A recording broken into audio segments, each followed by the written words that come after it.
Alors, le vestiaire a-t-il explosé? Est-ce le principal problème, la principale explication de ce qu'on a vu à Louis II? 32-16 pour en débattre. Loïc Tanzi arrive avec plein d'infos. Lui qui suit le PSG au quotidien. Salut Loïc. Salut à tous. Salut Loïc. Salut Loïc. Alors Salut, déjà, l'état du vestiaire, qu'est-ce que tu peux nous dire? Oui, ce qui se passe au vestiaire au PSG en ce moment, c'est un peu l'histoire de la vie des vestiaires. C'est-à-dire qu'il y a toujours eu des problèmes, enfin des clans, on a toujours appelé ça des clans au PSG, entre les Sud-Américains et certains francophones. Sauf que quand le PSG gagne, quand tout se passe bien, ces clans, on les voit un petit peu moins puisque les égos sont un peu mis de côté. Et forcément, avec les défaites, ces clans ressortent un petit peu sur les dernières semaines.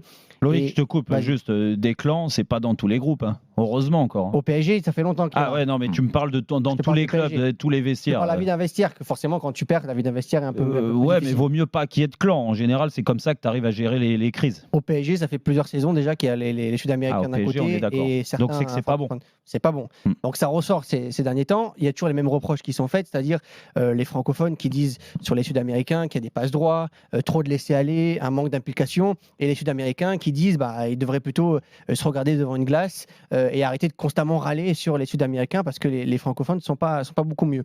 Ce qui frappe aussi, et ce qui a frappé après la défaite à Monaco, c'est que certains joueurs se sont interrogés du fait qu'il n'y ait aucun cadre qui ait pris la parole dans le vestiaire après le match.